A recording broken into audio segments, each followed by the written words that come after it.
കൂട്ടുകാരെ, കുഞ്ഞുമോൾ വ്ളോഗ്സിൻ്റെ പുതിയൊരു വീഡിയോയിലേക്ക് എല്ലാവർക്കും സ്വാഗതം. ഇന്ന് നമ്മളൊരു അടിപൊളി ടിപ്പായിട്ടാണ് കേട്ടോ വന്നിട്ടുള്ളത്. എല്ലാ വീട്ടമ്മമാർക്കും വീട്ടിൽ അടുക്കളയിൽ ഉപയോഗപ്രദമായിട്ടുള്ള ഒരു അടിപൊളി യൂസ്ഫുൾ ആയിട്ടുള്ളൊരു വീഡിയോ ആണ് കേട്ടോ. അപ്പോൾ നമ്മുടെ വീഡിയോ ആദ്യമായിട്ട് കാണുന്ന കൂട്ടുകാരാണെങ്കിൽ ഒന്ന് ചാനൽ ഇഷ്ടപ്പെടുകയാണെങ്കിൽ ഒന്ന് സബ്സ്ക്രൈബ് ചെയ്ത് കൂട്ടാക്കാൻ മറക്കല്ലേ. അപ്പോൾ നമുക്ക് വീഡിയോയിലേക്ക് പോകാം. അതാ നമ്മുടെ അടുക്കളയിലെ വാഷ് ബേസിൻ്റെ പൈപ്പമ്മ തുരുമ്പ് വരാതിരിക്കാൻ വേണ്ടിയിട്ടുള്ള ഒരു അടിപൊളി ടിപ്പായിട്ടാണ് കേട്ടോ ഇന്ന് ഞാൻ വന്നിട്ടുള്ളത്. അപ്പോൾ നമുക്കിതെല്ലാവർക്കും ഉപകാരപ്രദമായിട്ടുള്ള വീഡിയോ ആണ് കേട്ടോ. ഇപ്പോൾ ഇതാണ് നമ്മുടെ പൈപ്പിൻ്റെ ഇപ്പോഴത്തെ അവസ്ഥ. കാരണം എന്താ വെച്ചിട്ടുണ്ടെങ്കിൽ ഇതൊരു 8-9 വർഷം പഴക്കമുള്ള ഒരു പൈപ്പാണ് കേട്ടോ. അപ്പോൾ പിന്നെ നമുക്ക് ബോർവെല്ലിൽ വെള്ളം വരുന്ന കാരണം പെട്ടെന്ന് തന്നെ തുരുമ്പ് വരാനുള്ള സാധ്യതയുണ്ട് കേട്ടോ. അപ്പോൾ നമ്മൾ വെള്ളം പുറത്തുനിന്ന് അടിക്കുമ്പോൾ എന്താ പറയുക, തുരുമ്പ് അങ്ങനെ വരില്ലേ. കിണറ്റിൽ നിന്ന് അടിക്കുമ്പോൾ ബോർവെല്ലിൽ വെള്ളമാകുമ്പോൾ കുറച്ച് തുരുമ്പ് വരാനുള്ള സാധ്യതയുണ്ട്. അപ്പോൾ ഈ ടിപ്പ് ഇടയ്ക്കിടയ്ക്ക് ചെയ്ത് കൊടുക്കുകയാണെങ്കിൽ വരില്ല കേട്ടോ. അപ്പോൾ നമുക്ക് കുറച്ച് കുറവാണ് കേട്ടോ, നമ്മളത് ഇടയ്ക്കിടയ്ക്ക് ഒന്ന് ചെയ്ത് കൊടുക്കാറുണ്ട് കേട്ടോ. അപ്പോൾ ആ ടിപ്പ് എന്താണെന്ന് നിങ്ങൾക്ക് ഞാൻ പറഞ്ഞു തരാം കേട്ടോ. അപ്പോൾ അതിനായിട്ട് നമ്മളിത് ഒരു പാത്രത്തിൽ കുറച്ച് ഉപ്പ് എടുക്കുക കേട്ടോ. ഉപ്പ് എന്ന് പറഞ്ഞാൽ പൊടിയുപ്പ് തന്നെ എടുക്കണം. അപ്പോൾ കുറച്ച് പൊടിയുപ്പ് നിങ്ങൾ ആദ്യം തന്നെ എടുക്കുക. ഇപ്പം എന്നെ പറയണത് പെട്ടെന്ന് അലിഞ്ഞ് കിട്ടുന്ന കാരണമാണ് കേട്ടോ. പിന്നെ നമ്മുടെ വിനാഗിരി എടുക്കുന്നുണ്ട് കേട്ടോ. സിന്തറ്റിക് വിനാഗിരിയാണ് കേട്ടോ ഞാൻ എടുത്തിട്ടുള്ളത്. അപ്പോൾ നിങ്ങൾ എത്ര പൈപ്പിന് ക്ലീൻ ചെയ്യാനുണ്ടെങ്കിൽ അതിനനുസരിച്ച് എടുത്തോളൂ കേട്ടോ. നമ്മൾ ഈ കിച്ചണിലെ 2 പൈപ്പായ കാരണം ഒരു 1/2 കപ്പാണ് കേട്ടോ എടുത്തിട്ടുള്ളൂ. 1/2 കപ്പ് വിനാഗിരി എടുത്തിട്ടുണ്ട്. ഇനി നമുക്കിത് ബേക്കിംഗ് സോഡയാണ് കേട്ടോ വേണ്ടത്. അപ്പോൾ ഞാനൊരു 1 ടീസ്പൂൺ നിറച്ച് ബേക്കിംഗ് സോഡ എടുക്കുന്നുണ്ട് കേട്ടോ. നിറച്ച് നമ്മൾ എടുക്കുന്നുണ്ട് കേട്ടോ. ബേക്കിംഗ് സോഡ കൂടിയാലും കുഴപ്പമില്ല. അപ്പോൾ 1 ടീസ്പൂൺ എടുത്തിട്ടുണ്ട്. ഇനി നമുക്കിത് വേണ്ടത് എന്താ വെച്ചിട്ടുണ്ടെങ്കിൽ നന്നായിട്ടൊന്ന് മിക്സ് ചെയ്ത് കൊടുക്കുക കേട്ടോ. നന്നായി തന്നെ മിക്സ് ചെയ്ത് കൊടുക്കാം. അപ്പോൾ ബേക്കിംഗ് സോഡ നമ്മൾ ഇട്ട് കൊടുത്തപ്പോൾ അങ്ങോട്ട് പതഞ്ഞ് പൊന്തി വന്നിട്ടുണ്ട് കേട്ടോ. അപ്പോൾ ഉപ്പും എല്ലാം കൂടിയിട്ട് നന്നായിട്ട് തന്നെ സ്പൂൺ കൊണ്ട് വെച്ച് നമുക്ക് നന്നായി മിക്സ് ചെയ്തെടുക്കാം കേട്ടോ.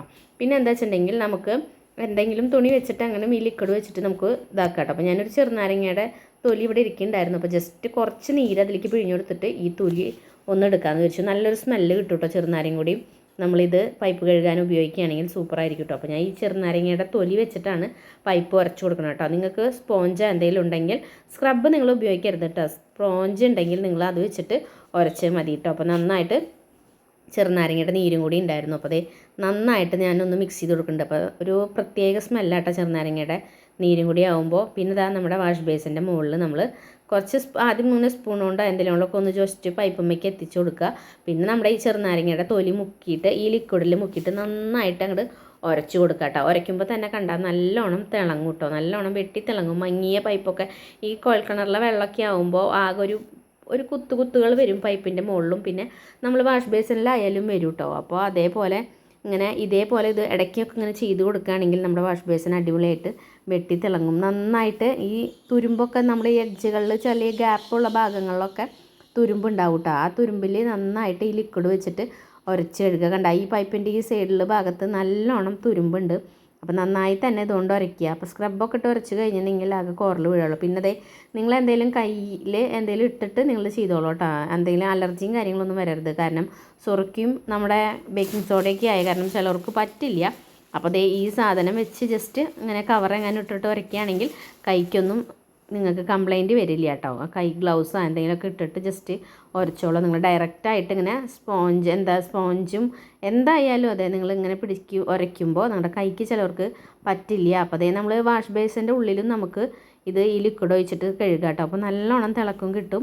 നല്ലൊരു സ്മെല്ലാണ് കേട്ടോ. നമ്മൾ മറ്റേ വാഷ് ബേസിനിലൊരു അഴുകിയ സ്മെല്ലൊക്കെ ഉണ്ടെങ്കിൽ ഈ ലിക്വിഡ് ഉപയോഗിച്ച് കഴുകുകയാണെങ്കിൽ സൂപ്പറായിട്ട് നല്ലൊരു മണവും ഇതൊക്കെ വരും കേട്ടോ. അപ്പോൾ നന്നായിട്ട് കഴുകിയതിന് ശേഷം ഈ ലിക്വിഡ് ഉപയോഗിച്ച് കഴുകിയ ഭാഗങ്ങളിലൊക്കെ നന്നായി വെള്ളം ഒഴിച്ചിട്ട് കഴുകണം കേട്ടോ. കാരണം ഇതവിടെ ഇരിക്കരുത്. ഈ സാധനം ഇവിടെ പൈപ്പുകളിൽ ഇരുന്നാലും തുരുമ്പ് വരാനുള്ള സാധ്യതയുണ്ട്. അപ്പോൾ നമ്മളിത് വെച്ച് ക്ലീൻ ചെയ്ത് കഴിഞ്ഞാൽ ഈ സാധനം മൊത്തം നമ്മൾ ഒന്നല്ലെങ്കിൽ വെള്ളം നനച്ച് തുടച്ച് കളയണം, അല്ലെങ്കിൽ വെള്ളം ഒഴിച്ചിട്ട് ഇതുപോലെ കഴുകി കളയണം കേട്ടോ.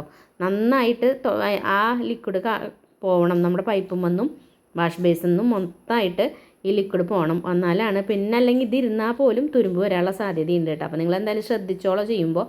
അപ്പോൾ നമ്മൾ നന്നായിട്ട് വെട്ടി തിളങ്ങിയിട്ടുണ്ട് കേട്ടോ നമ്മുടെ വാഷ് ബേസിന്. അപ്പോൾ ഇടയ്ക്കൊക്കെ ഇതുപോലെ ചെയ്യുകയാണെങ്കിൽ തുരുമ്പും കറകളൊന്നും അങ്ങനെ പിടിക്കില്ല കേട്ടോ.